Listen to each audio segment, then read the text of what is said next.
So I'm going to talk to you about phenotype informatics. So it's really about describing phenotypes. And as human beings, we've been describing phenotypes for a very long time. And tracking back, probably, this is the first description of a phenodeviant wild animal, which is in an ancient Chinese document from 1000 BC, that's 3,000 years ago and a bit, describing a mouse with the hair pattern of a leopard. This is probably dominant white spotted, probably an allele of dominant white spotted, spontaneously occurring. There's a very nice description here a little bit later, I mean quite recently, only 80 BC, describing a mouse which was found again, a wild mouse found which was dancing and chasing its tail. Now, anybody here who's a mouse biologist will immediately think, I've heard of that, I've seen that before. This is probably a Walser mouse. So it's Walser or related to Walser. It's probably a vestibular defect, again, spontaneous mutation, spontaneous allele, which they actually picked up. Unfortunately, standards of mouse husbandry were not terribly good then. And so they fed it on wine and meat and all sorts of lovely food. And of course, it died straight away. But judging by what Wolfgang was saying, maybe it was a bit depressed and it just carried on drinking wine until it keeled over. So we've actually been noting and describing phenotypes for a long time. And what I really want to do now is to talk to you about how in the 21st century we're describing phenotypes, and why how you describe phenotypes makes a huge difference. Just to make a few definitions, which I guess some of these are going to be familiar to you from what's been said so far about phenotyping, some are not. So a phenotype is generically described as an observable property of an organism in a specified environment. So it's genotype plus environment. And it's anything that you can measure. It's anything that you can observe. The phenome is that is all of the genetically determined traits manifested under a set of environmental conditions. So that's the whole of the phenome of an animal. And a phenoset, which I refer to from time to time, is a set of phenotypic observations probably relating to one particular system or one particular aspect of the phenotype. So phenotype encompasses a very wide range of types of observation. And you'll see that I'm going to be a bit sloppy as I talk, and I will talk about phenotypes and diseases. Now, this is really almost an interchangeable category in that it depends what your definition of disease is. And there are people who make careers out of arguing what a disease actually is in terms of a concept or an entity. But it is an abnormality. So it's an abnormality usually for a disease, a progressive abnormality. And of course, this is a phenotype.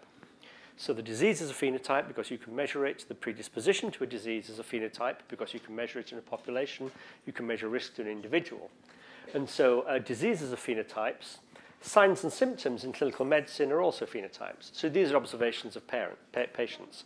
A sign is a measurement that a clinician makes on you. A symptom is something that you actually record yourself. But these are phenotypic measurements. And of course, in addition, gene expression patterns are phenotypes. Behavior is made up of a set of phenotypes. So I'm now going to move into the domain of informatics. And when people say informatics to a lot of people, now I don't know, I'm sure it's not true of any of you here, everybody puts their head in their hands and says, oh dear. And so makes for the door and have a nice cup of coffee. But I want to persuade you that informatics makes things better, okay? And I also want you to take home from here the message that actually, if you know what you're doing with your informatics, the first thing you should do when you design an experiment or set out in a new area is actually spend a long time doing work in silico before you even pick up a pipette or breed a mouse. Because by doing that, you will actually be able to focus your hypothesis much more carefully. You'll be able to make much more intelligent experiments, and you'll save a lot of time, money, and pain. So informatics makes things better. Okay, so what I want to talk about now is semantics. And I'm going to, without any apologies, actually sort of try and teach you a little bit about formal semantics and the way that we use formal semantics in phenotype informatics. So biological data has been recorded in natural language forever. I mean, since the Chinese. So you describe how a patient is sick, how a patient has a fever, how somebody has 6 toes, how a mouse has a spotted coat or a kinked tail. And actually, it's very rich and it's very expressive, and you can capture a lot of information in natural language.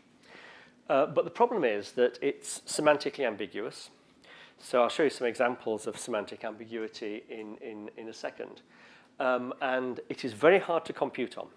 So computers can't cope with the complexity and the semantic ambiguity of natural language. It's extremely difficult to do that. If we talk about semantic ambiguity for a second, here's just an example from OMIM. So I'll be talking about OMIM quite a lot, the Online Mendelian Inheritance in Man database. This is the database of largely monogenic Mendelian diseases in humans.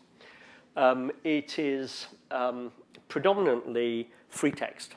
So I can talk a bit later on if people want to about the recent advances in actually formally coding OMIM. But most of it's in free text.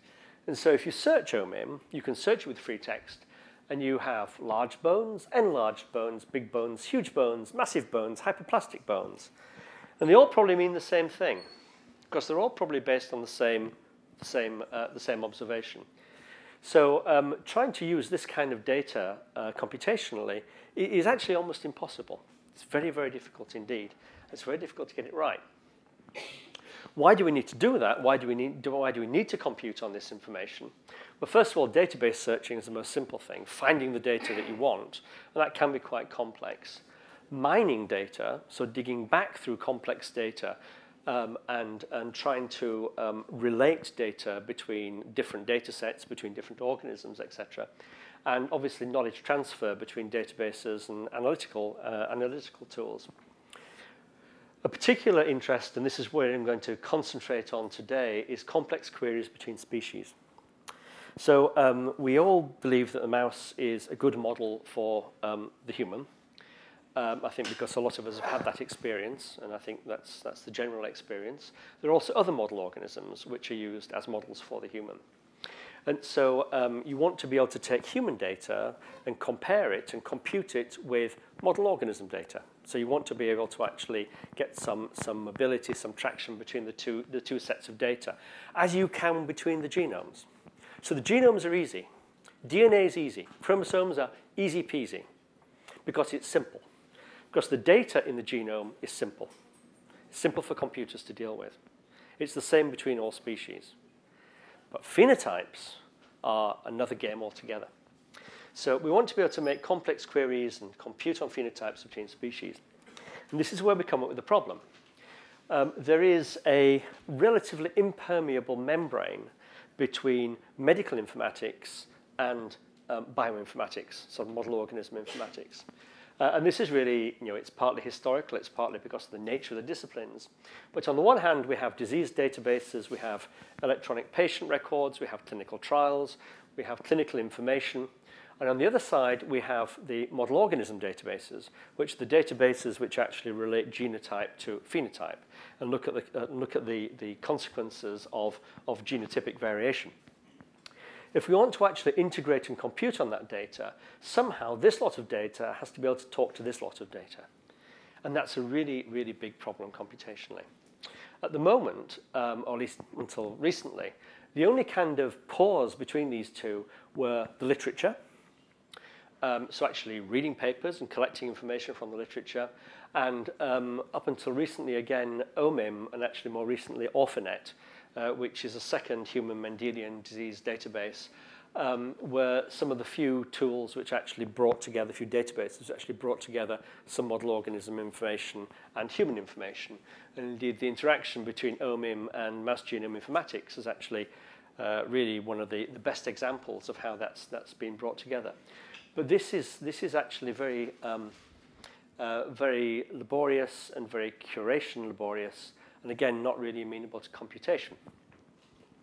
So how do you classify phenotypes? So this is the key thing. If we want to actually relate human and model organism phenotypes, how do you classify them so you can relate them? And of course, classification always depends what you want to do with the classification. So here's a great system of classification. I challenge anybody to find any animal which can't be included in this classification. So it's inclusive. So, you know, of all the animals, there are those that belong to the emperor. Well, I guess we don't have an emperor anymore, do we, really? There are animals that are embalmed. There are animals that are trained. There are suckling pigs. Somewhere there are probably mermaids, I don't know, out there somewhere or other. And there are those that tremble as if they were mad, and those that from a long way off look like flies. Well, that actually includes quite a lot of animals.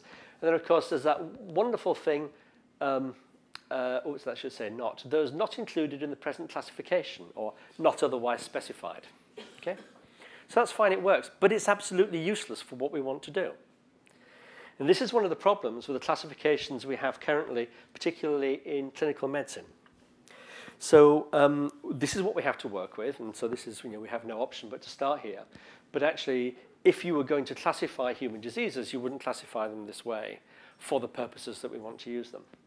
So the ones that you'll be mainly familiar with are the ICD-10, International Classification of Disease, 10th revision, which actually that should be 10th division there. ICD-10, which is actually originally designed for epidemiology, but it's used very widely in health informatics. SNOMED, which is also used in clinical management. And then we have MESH, which is the medical subject headings of the National Library of Medicine. This is actually quite interesting and quite complete, but actually it's designed in a way to, it's for literature searching. It was designed for literature searching. And so the way that it is structured actually is for searching for concepts rather than for true relations, significant biologically relevant relations between diseases and processes. So actually, although MESH has lots of useful terms in it, actually its structure is not useful for what we want to do. And then there's UMLS, which is a semantic network that is more useful than MESH. But again, UMLS is not structured in such a way that we can use it for what we want to do. So it's actually very difficult to take existing classification systems and apply them to humans in such a way that we can use those for computation with model organism phenotypes. So what do we do? What kind of classification do we need? Well, it's exemplified by this chap, who I guess is kind of from across the water there, Isidore of Seville. And Isidore of Seville was really one of the greatest encyclopedists. He wrote a book, and in that book he wanted to capture all of the knowledge that humans had. So all of the knowledge of humanity was captured in his book. And it was captured under a series of nested headings. And in fact, when you look at the diagrams in the early medieval copies of his book, they're trees. They're trees of related concepts. And although his relations will be almost as alien to us as the animal relations I showed you earlier, nevertheless, for his world, these were meaningful relations.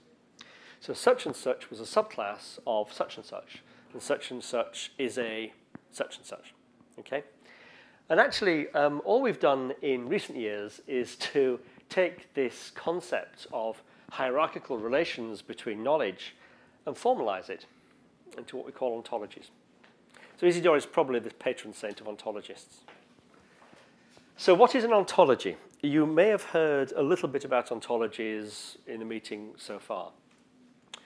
Ontology is a way of capturing knowledge. So it's a formal way of capturing knowledge about a specific domain. And in fact, they're rather simple in concept, although they can be quite complex in structure. So knowledge is information plus the links between concepts. So information isn't knowledge. A statement of information is not actually knowledge. A statement of information only becomes knowledge when it's related to another statement of information. So then that actually becomes knowledge, and it becomes structured. So that's really the aim of what we want to do with ontologies. Because the relationships between the individual concepts have meaning, then that means that we can reason over the ontology. So, for example, if we were to have an anatomy ontology, the relationship here is part of, okay? So my big toe is part of my foot, and my foot is part of my leg, okay? So that's a true statement. That's knowledge. It tells you about the relative relations between toes, feet, and legs. So I've captured some knowledge there. If I then want to ask a question about the big toe, then actually what the ontology tells me is that the big toe is part of the leg. And the leg has a structure in it, which is the big toe. So I can actually infer knowledge using those relationships within the hierarchy. So it's quite straightforward, it's common sense. But you can do that over very, very large ontologies, over ontologies of hundreds of thousands of nodes. And that's where the power of ontologies comes in. OK, what's in ontologies? Well, concepts. And those concepts are generally either processes, so glycolysis is a process which is in the gene ontology, or entities. So there are entities such as anatomical structures and ontologies. So generally processes or entities. Those entities can be anatomical entities, they can be proteins, they can be small molecules, they can be genes. But that's the sort of nature of the concepts. And then each of those concepts has a term. So we actually call these classes, in fact, formally in ontology. And the classes have a name, and those names or terms are labels for the concepts. So we call those labels. So there are labels for classes. And then we have relationships. And formally, these relationships mathematicians call axioms. So the axiom actually relates one thing to another in a particular way. And you can define that. It can be part of, it can be descended from, it can be sits next to, it can be is-a. And actually, is-a relations are some of the most common relations in biontologies. So most biontologies can be represented mathematically as graphs. So these are graphs. And this is just a grand word for drawing out a hierarchy. And most of them are what we call directed acyclic graphs, in which the is-a relations or the part of relations are directional. So we don't have any instance where a child of a parent is also a parent of that parent. Mathematically, there are some situations where that can happen. It's never used in biological ontologies. It produces all sorts of very complex mathematics when you have parents and children that can switch. So they are directed acyclic graphs. And you go back to the lab and talk to people about doing work on directed acyclic graphs at this workshop, and they'll be really impressed. So the three ontologies probably of most relevance to you, and hopefully you will have heard of them, are the disease ontology. And this is actually a human disease ontology. I'm not going to talk about that very much, but we can talk about it later if you're interested. And the two key ones are the human phenotype ontology and the mammalian phenotype ontology. So the mammalian phenotype ontology, which is the one that everybody's really been talking about so far, you'll see it called MP or MPO, is a DAG. It's a directed acyclic graph. It's hierarchical. And the relationships in it, again, are largely is-a relationships. So it supports inference. So it supports computation. And it allows us to decompose high-level disease terms. So you can imagine one particular disease like diabetes, for example. Diabetes has lots of phenotypes. So there are lots of things happen to you when you're diabetic. And each of those phenotypes can be captured and effectively turned into a definition of that disease using phenotype ontology terms. So you can actually break it down. So it allows decomposition of high-level disease terms. It's extremely useful for the literature annotation of alleles. And it's becoming increasingly granular. But this is what's used by the curators at Mouse Genome Informatics. And this is what the Mouse Genome database uses to capture information on the phenotypes of mutant mouse strains. The human phenotype ontology is relatively new on the scene, and this is actually derived from the signs and symptoms section of OMIM.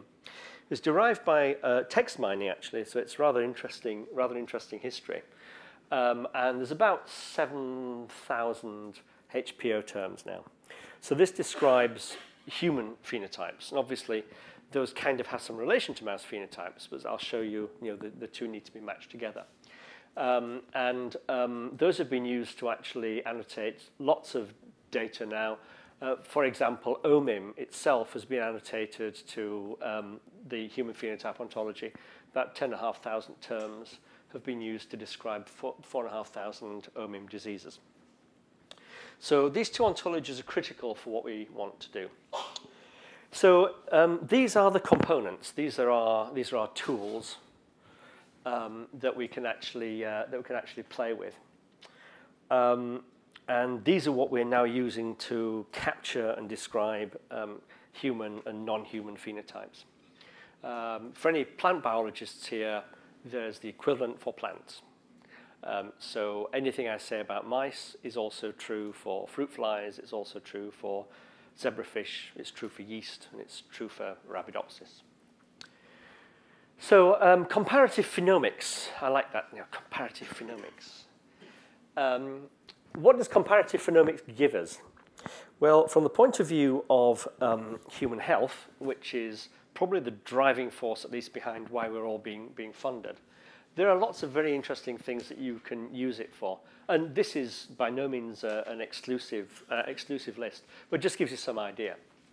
So one of the very important things, and again, we've heard little bits about all of these during the meeting so far, candidate gene prioritization. So any association studies, such as a GWAS association study, will come out with a set of candidate genes.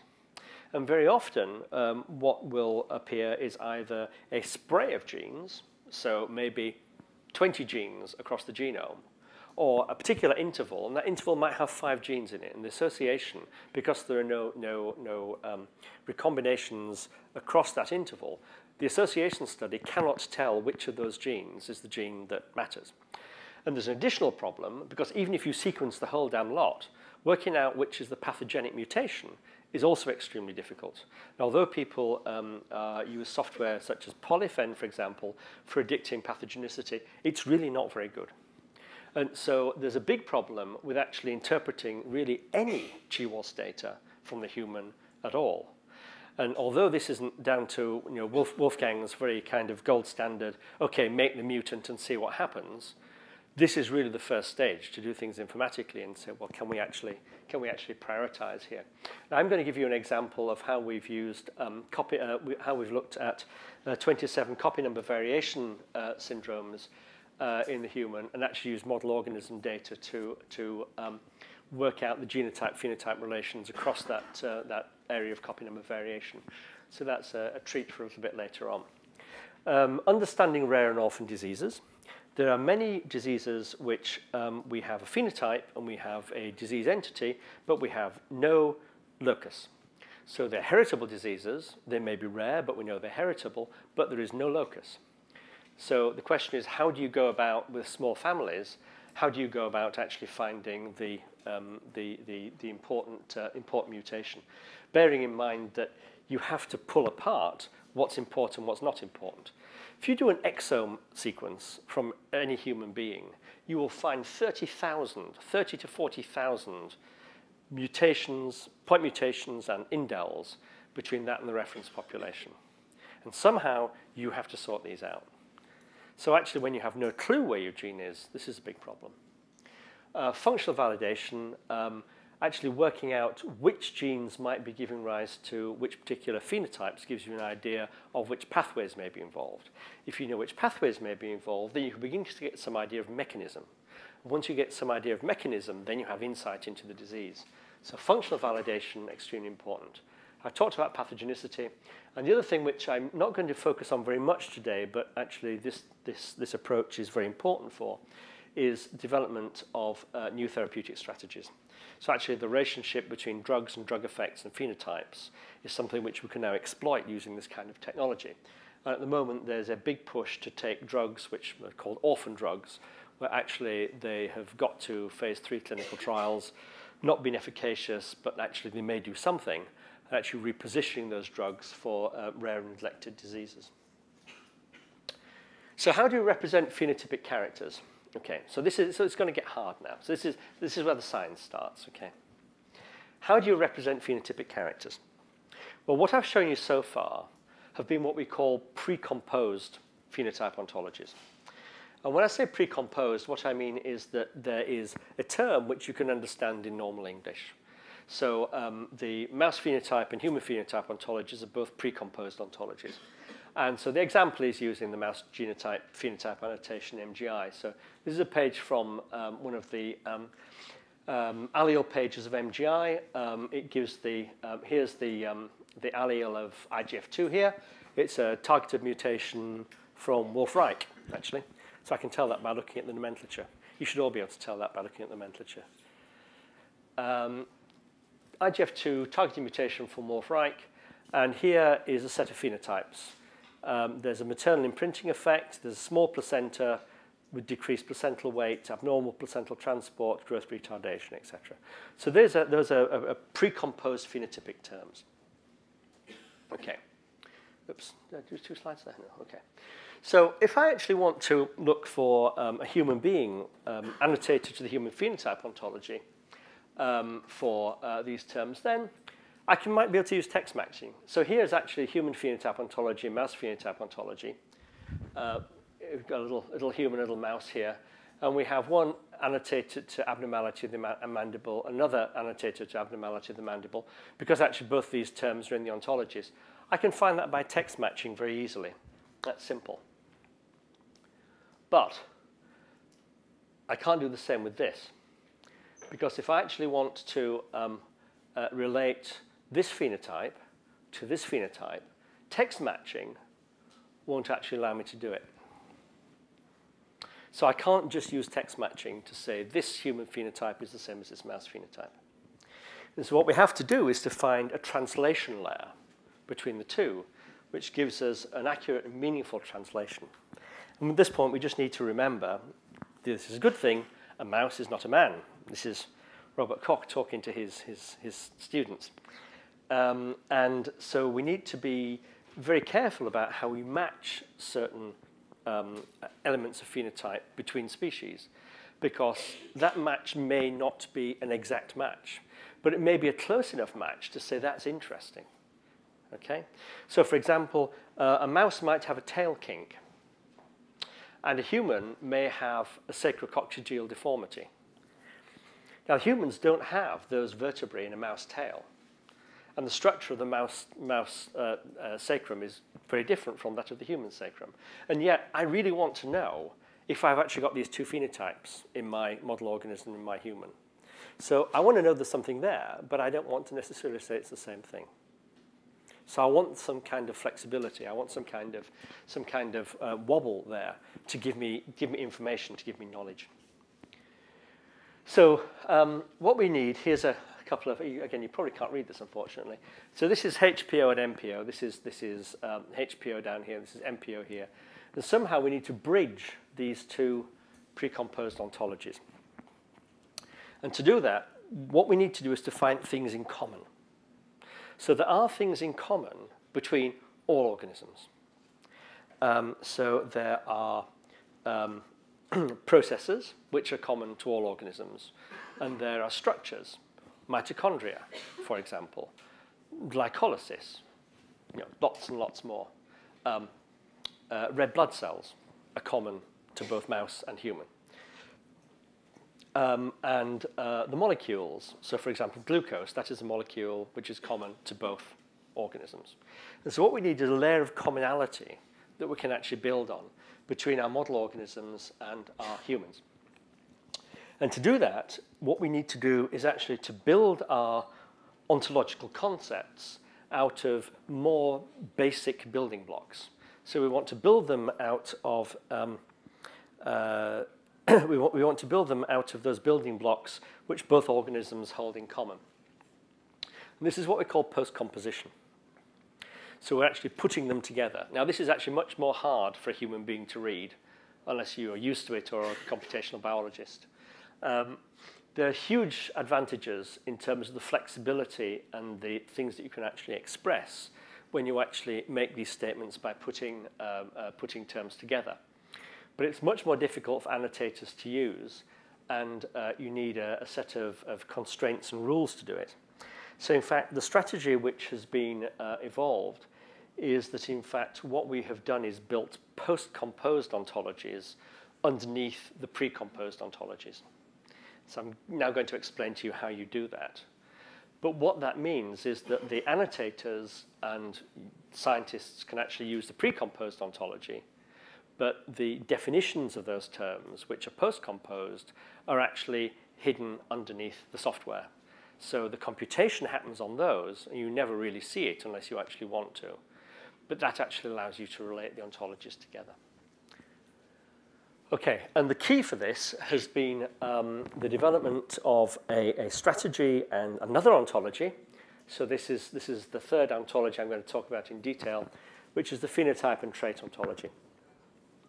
Now, the phenotype and trait ontology really describes variation. It describes difference.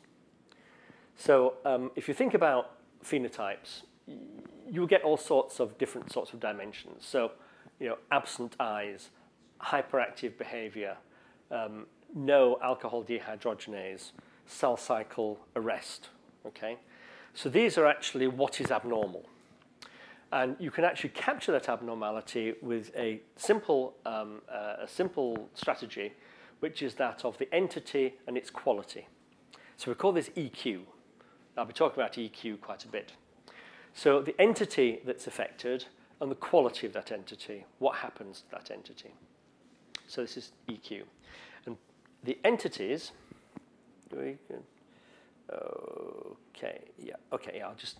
so the entity can actually be an anatomical entity, or it can be a process.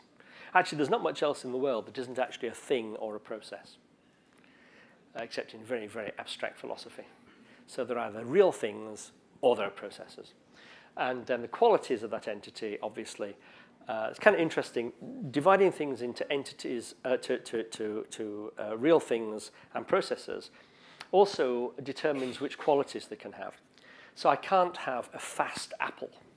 I can have a small apple, but I can't have a fast apple. And I can have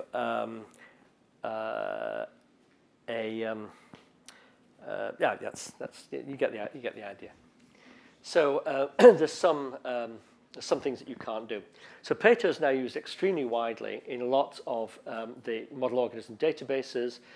It now is used to underlie both OMIM and OrphaNet, and there are also large-scale projects which use Pato and use this approach in capturing and computing on their phenotypic data. So what I want to do is now kind of build up how we use Pato, so you can understand how some of the tools work. So I'm a great believer in not using kits. Okay, so in the lab, when students come to me and say, it doesn't work, I say, we need to buy another kit. I say, what do you mean you need to buy another kit? Well, it didn't work, so the kit must be off. Right. And so I say, well, what might be wrong with the kit? I don't know, it's off, doesn't work, does it? So I then say, well, come back to me and tell me how the kit works, and then I'll work out whether I'm going to buy another kit or not. Same with informatics, okay? You need to at least have a basic idea what you're getting out of the computer and how it's coming, okay? So that's my excuse for giving you some hard-nosed informatics here. So the Pato semantic framework has a set of layers, and I'm going to show you how we build those layers up to actually make a unified phenotypic view of all of the organisms on which we have data. So the conceptual layer is EQ, as I described, the entity and the quality. And the core ontologies are those ontologies which are not species-specific. So I'll call those species-agnostic, if you like. So they can be applied to any organism. Anatomy is a special case, and I'll show you how we deal with anatomy as we go through. But the other things like the biological process, chemistry, etc., these are common. And then Pato is species independent. It includes terms to describe things like time, but also shape, texture, morphology, etc. So here's a little example of mouse body weight. Nice and simple. The body, the whole mouse, and weight is the quality. And the EQ gives you mouse body weight. So here's our conceptual layer. So here we have Pato in the middle. And Pato can either have process or entity attached to it. Okay, so this is our conceptual layer. And it is linking entities from the gene ontology, from CGEB, the chemicals of biological interest ontology, anatomy, etc., to qualities from Pato. And that's making EQ statements. those EQ oh dear me, that's very interesting. Okay, so those EQ statements are then actually used with the other ontologies. So, for example, here Uberon is the anatomy ontology, the gene ontology, that's empath, the pathology ontology. Okay, so we're actually using those to make EQ statements. So self-phenotype, pathology, behavior, all of these are species-agnostic ontologies. We then use the species-agnostic ontologies to define the precomposed ontology terms from the other ontologies. So, for example, here's the mouse phenotype ontology, here's the human phenotype ontology. And we use these species-agnostic ontologies plus Pato in order to make definitions for these precomposed terms. And so we can do this for any of these ontologies. This is the worm phenotype. This is the cellular phenotype ontology. So we can actually make definitions for a lot of these. And these are being made. It's very hard work because a lot of these have to be manually supervised. And so once we have the definitions of these terms, then we can actually begin to look at the data itself. I said I'd talk about the particular problem of anatomy. And we use an anatomy ontology called Uberon. And what Uberon does is actually to unify all of the model organism anatomies with the human anatomy. And just a brief digression here. This is really, there's a recent paper come out in Genome Biology, 2012, on Uberon. Have a look at that. It's very interesting the way that's been put together. So, the idea is that all of the existing ontologies are kind of siloed. So here we have the mouse anatomy in its own silo, and we have the functional model of anatomy, which is foundational model of anatomy, which is the human anatomy, also siloed and no kind of contact points between them. What you can actually do informatically is actually to begin to make equivalence relationships between these anatomy terms in different ontologies. And this is actually just a snapshot of the part of the lung section of the Uberon ontology. Nobody's expecting a human being ever to have to read this. The computer reads this. But there are a set of different relationships in here. There is a relationships which you're actually familiar with, so you can track those. So here is the Uberon lung, and the mouse anatomy lung is an Uberon lung, and the FMA lung, the human lung, is an Uberon lung. So the two have equivalence asserted. So this is how it works. We actually also have taxon relations in here. So we actually have taxon equivalence, but again, that's not something which you need to be bothered about. Just take it from me, there's a very, very useful pan-species anatomy ontology. And this is how we get around the anatomy problem of trying to get these species-agnostic ontologies together. Once we actually do that, then again, this is something that you really don't need to worry too much about. This formalization layer is actually a way of computationally expressing these ontologies. So we actually use something called Ontology Web Language to express these. So I don't know if there's any computational biologists here, but Ontology Web Language is actually very much more tractable for some of the really heavy-duty computation that we actually have to do using this network. And finally, what we do is we hang all the data from all these databases onto the resulting network. So all of the ontologies are linked together through equivalence relations. And then all of the data from the model organism databases, from OMIM, from Orphanet, and some other databases are hung onto the ontological framework, which allows you to relate all those individual pieces of data together. The result of that is something called PhenomeNet. And this is just a little diagram to show how PhenomeNet is constructed. Here we've got a mouse side, here we've got a human side, and here we've got abnormal coat hair texture. Okay, so this is the definition of matted coat. So here I'm trying to relate relate matted coat to something equivalent in the human. Now, within the human, hair is part of the skin, but there's no coat concept in the human.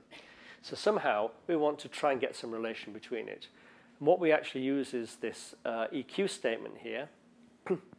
So the coat hair is equivalent to an Uberon hair, so the species agnostic hair, which is part of Uberon skin. And so we have a nice equivalence relationship here in both directions. And then we have the abnormality relation here, and we have abnormal texture relation here, which is defined by this quality. So we can actually say that matted coat is something to do with skin hair in the human. And this is giving us an equivalence relationship. And so what we're actually doing now is taking our problem, we're defining it using EQ here in both those cases, and we're generating an equivalence using Uberon and the equivalent Pareto terms. And so now we can match those ontologies together. So what PhenoMnet does is to produce an enormous phenotype ontology, which can only really be described as a network. There are 500,000 classes in it, so there are 500,000 terms in it. And there's certainly now more than 1.5 million relationships between them. Onto that network are tagged all of the data from these model organism databases. So the network contains all of the phenotypic information we have for all of these organisms. And you can explore it. And you can work out how closely related one set of phenotypes is to another. So how the phenotype of one organism is related to another organism, either within the species or between species. So this is an ontology of superpowers, which actually allows me to demonstrate one or two things quite nicely in terms of semantic relatedness. In fact, I'll probably use this and then I'll skip the next slide, which is a bit more technical. So what you can actually see here, let's pick one. There's a few superheroes down here. So teleportation as a phenotype, okay? So Gateway, Spot, Nightcrawler, and Blink are all capable of teleportation. So they're really closely phenotypically related. They've all got the same phenotype. So 100% relation between them. The same is true here of Brother Voodoo, Dr. Strange, Dr. Fate, and Zatanna, who are all actually experts in the mystic arts. But interestingly, the relationship between Brother Voodoo and Nightcrawler is rather more distant, because teleportation, although it's linked at the top of the ontology here, so force control, is not a child of magic. So these three are more closely related to each other than those two. So that's actually a concept of semantic difference. Okay? And if we go down here, for example, Mr. Sinister, who can read and influence thoughts, which we all could. If we follow this through here, it's a child of telepathy, which is a child of powers of the mind, which is a child of magic. So actually, in fact, Mr. Sinister is more closely related to Dr. Strange, because they share a common parent here, than Nightcrawler is to Dr. Strange, because they only share a parent at the top of the hierarchy. So this is a way, I mean, these are monophenotypic mutants, I don't know what you call them. Monophenotypic heroes, okay? But what it shows you is that actually by using the structure of the ontology, you can actually work out how closely related two sets of phenotypes are. Now, there are various different ways of doing it. I've just shown you a way which actually uses the structure of the ontology and looks for distance along the ontology. The other way of doing it is actually to do a process that we call transitive closure.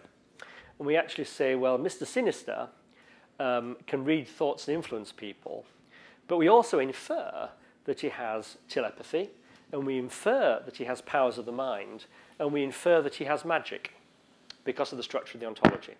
So we can infer a lot of annotations for Mr. Sinister because of the structure of the ontology. And so we can actually close up to the top of the ontology and then look for the sharing of ontological terms between two sets of the phenotypic attributes of two organisms. And so semantically, we can look at the overlap between those two sets and say how closely are they related. And so we can do this on PhenomeNet. And this is really the basis of PhenomeNet. And this set-based analysis is actually called a Jacquard analysis. So that's how PhenomeNet works. You can access it. It's very easy to use. There's a single box. So it's just like using Google. You know, it's the Google box. You've got to stick something sensible in there. But put in a gene or an ID, like, for example, an OMIM ID or an MGI ID or a ZFIN database ID, and press the button. And what it will do is start you on a semantic walk through the network. And it will show you semantically which diseases, which phenotypes in all these different organisms are most closely related to the data that you put in. And you can therefore walk through and explore the network. This doesn't use genes at all. This is entirely phenotypic. So there's no gene orthology used here whatsoever. It's entirely phenotypic. And this is the only tool which actually allows you to explore the phenome, and indeed explore the genome, entirely phenotypically without any recourse to looking for gene orthology. And this is really the power of PhenomeNet. Okay, that's what I was going to explain to you. The other thing I will just mention, which I really don't have time to talk about now, I don't have time to talk about much, do I? Actually, is that PhenomeNet also includes a lot of drug data and drug side effect data, which can be used as surrogates of phenotypes. And so you can actually have a look at the kind of drugs which might be effective against your phenotype. So validating PhenomeNet, the way that we validate PhenomeNet is actually to take the gold standard, which is the manually asserted manually asserted mouse models in MGI for OMIM diseases. So this has not been done automatically. This has been done by a curator. So where there's a mouse model, then it's flagged in the MGI database. And so we can ask whether we can recover all those mouse models simply phenotypically from the OMIM database using MGI data. So can we get all the mouse models back? And there's a kind of analysis called a receiver operating characteristic analysis, in which what you do is actually look for the progressive accumulation of true positives against false positives as you go through the entire data set. And what we find is that this particular graph, the rate of rise of the curve and the area under the curve tell you how good you're doing in getting back your targets. This particular experiment was actually done fairly recently. We got back 76% of all the models asserted in MGI automatically, and we can now get up to 90%. So we can recapitulate all of the model discovery in MGI, which has been done by hypothesis-driven science and manual phenotype annotation, simply computationally. So we feel that this is actually a very powerful tool. It actually is better than all of the other gene prioritization methods that are currently in use in human genetics in terms of its ability to find models. So in the last few minutes, I want to give you a couple of examples of the sorts of things you can do with this kinds of technology.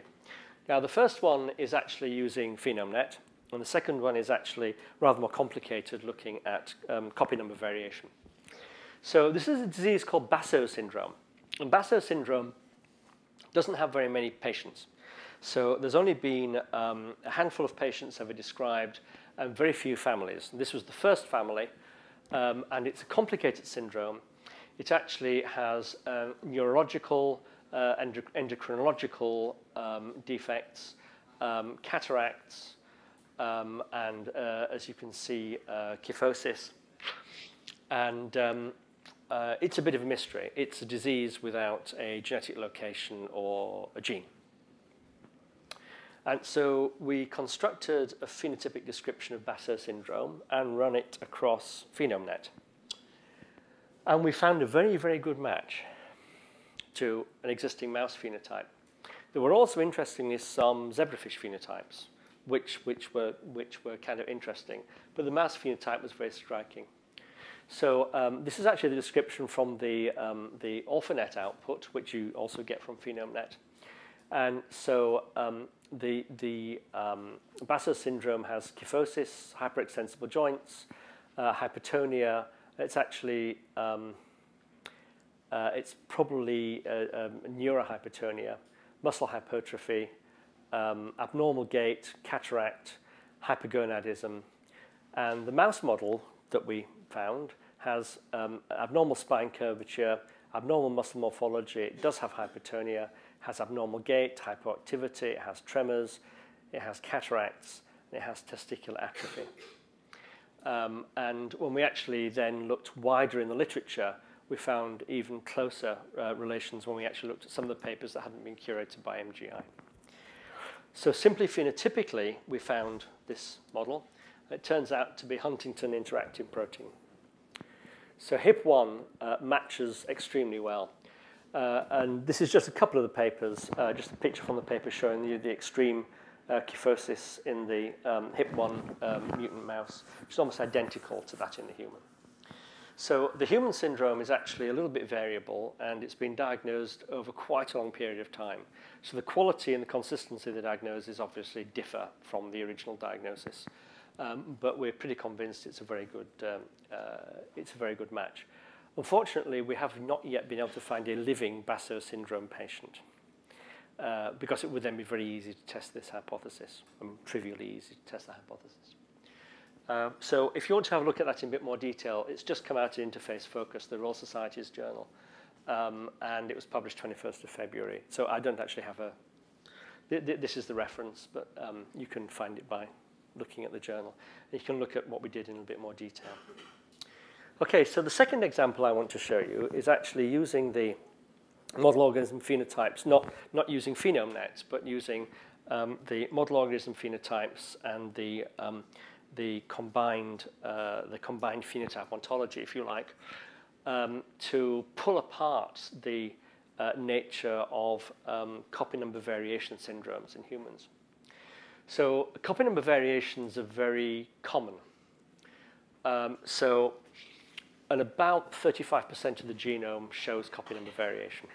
So it's actually quite widespread in the genome, and it's quite common. And it's associated both with common traits and with what we call recurrent syndromes.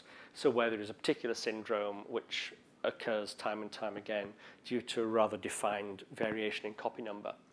Those copy number variants obviously are found during sequencing, so here's just a nice trace of a set of patients with whole exome sequencing, and you can see here the loss of copy number in these two regions. Loss of a copy isn't necessarily bad. So not all genes are subject to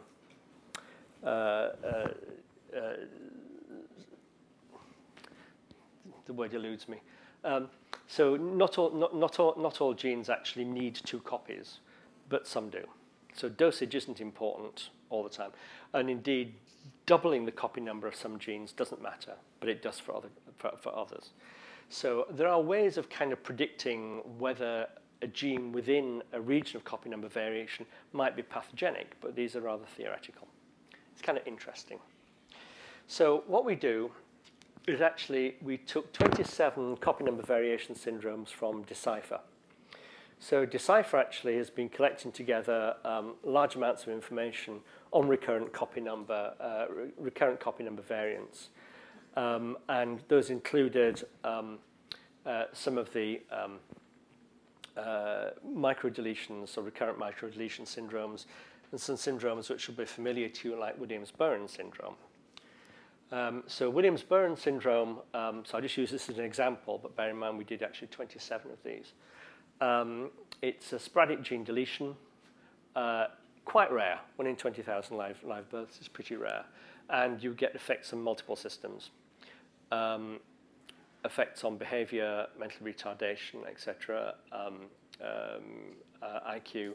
but also muscular effects, nervous effects, circulatory effects. So it's actually a very pleiotropic set of phenotypes, a complex set of phenotypes. And actually, we look at the interval involved. There's actually a core of about 13 genes which is involved, and then they stretch on either side of that. So we have a lot of genes there. And one of the important questions is which of the genes within this interval give rise to which of the phenotypes. So which are responsible for which of the phenotypes? If we can begin to pull apart, because we have a phenotype, we have a WBS phenoset, if you like, can we actually pull apart which gene is responsible for which phenotype? If we can, then by knowing more about that gene, we might actually be able to target some therapy. We might be able to understand the underlying problem in these patients much better. And also, it may actually determine treatment modes. If we know which pathways are affected, then there are some treatments that might be potentially useful if we actually understood what was affecting those pathways. So this is potentially very useful clinically. So the problem, how to determine which genes in the interval are pathogenic. You can obviously read the literature, but of course it's incomplete. And the way that we have chosen to do it is computationally, by using the model organism data. So this was the situation probably just before Christmas. So it's probably changed a little bit, but not a lot. This gives you the picture, I think.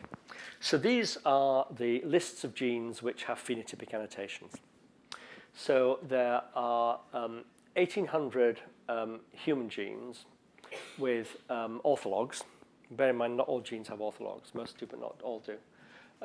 With orthologs in the mouse and zebrafish, and phenotypic annotations. So that's 1,800. There are 6,500 mouse genes with annotations. So 3 times more mouse genes have got phenotypic annotations than human genes, and 1,600 zebrafish genes. And so you can see where we're going. What we are going to do is to use the phenotypic information in these genes where we have no phenotypic information in the human, we have no monogenic diseases with phenotypic information in the human, and actually fill in the gaps and ask the question, and then we're able to ask the question, which elements of the overall phenotype can be explained by the genes that we have in the interval. The strategy that we used was first of all to construct these EQ definitions of our precomposed phenotype ontology terms. You now all understand how that happens. And then we produce a cross-species phenotype ontology. And then we calculate the information content of the individual phenotype terms. So some of these will be useful and some of these will be not. So example, terms such as mental retardation are not very useful because so many syndromes have them. But something more specific is actually useful. We can keep that in. And then we can actually apply the phenotypes from the model organisms to the genes we know are in the interval. And we generate something called a phenogram. And I'll show you a phenogram in a second. And that phenogram actually effectively fills out the phenotypes that are missing from the human. And we can actually put some numbers on that. So statistically, we can put some numbers on it. And we do that by actually doing the entire exercise 5,000 times with random copy number variations. So we actually randomly generate copy number variations of the same size across the genome. And we do that 5,000 times and do the same exercise. So the green squares here are genes. So these are genes in the variant interval. The where are we now? Okay, so the beige triangles here are the inferred phenotypes from model organisms. So here we have an inferred phenotype of kyphosis here and kyphoscoliosis from our uberpheno ontology. So that actually is applied to GTF21FD1. Here we have an interesting situation where the mouse phenotype ontology has been used to annotate both STX1A and G2F1RD1 with this, this term abnormal emotional affect behavior. And so it looks like those two genes have actually been annotated with the same phenotype, which is quite interesting. Similarly here, MP annotates with abnormal fear and anxiety-related behavior. So what we've actually done is use the model organism phenotypes to fill in the phenotypes that were missing from the individual human genes. I'm sorry you can't read this terribly well, but the paper's just come out in Disease Models and Mechanisms. So again, you can look at it in some detail. And I am skipping over quite a lot of it. So what we're able to do for this syndrome is we started off with the 68 frequent phenotypes. So this is the organismal phenotypes that the patients manifest, and 13 phenotypically described genes within the interval. And we generated a profile of 32 abnormalities connected to 11 candidate genes through 39 separate associations. And actually, this is an interesting point. So we recovered 16 of the 23 previously associated relations, just entirely computationally. And we made 23 novel associations with phenotypes. What was particularly interesting with this syndrome, and also with some of the others, is that a lot of the phenotypic features were associated with more than one candidate gene. So here you have a string of genes in proximity in this same segment of the genome. And when you mutate 2 of them, or in some cases 3 of them, you get the same phenotype. So the same phenotype is actually ascribed to 3 of these completely separate genes. And so one of the questions is, well, if the phenotype is actually dependent on the pathway which is being affected, so this concept of modularity of phenotypes, then it would imply that these 3 genes are in the same pathway, and that you're taking out pathway components at different levels during the pathway. And these are completely novel. These aren't in known existing pathways. So what we did was actually we had a look for what we call concordance of gene ontology annotation to see whether there were indeed clusters of genes which have been annotated to particular processes in the gene ontology. And we also looked for protein-protein interactions. And what we actually found was that there was a preponderance of interactions between genes which were close to each other in the genome. So within these intervals, we found there's a couple of examples here. In the 1p36 microdeletion syndrome, this phenotype cerebral cortical atrophy is associated with these 2 genes. And although these 2 gene products don't interact with each other, they interact with the 3rd one. So there is an indirect interaction, but only 1 protein removed. In this particular case, we have a direct interaction in the 17q21.3 microdeletion syndrome here. So we actually have 1, 2, 3 genes which are interacting with each other. So one of the interesting things to come out of this is this suggestion that within these areas included in the copy number variation, there is actually a functional clustering of genes. And of course, not only are humans not mice, they're not bacteria either. So this was a little bit of a surprise because these are very different types of genes. So have a look at the paper and see what you think. So just last minute to summarize, we got this number of novel phenotypic associations in these 27 recurrent CMV syndromes.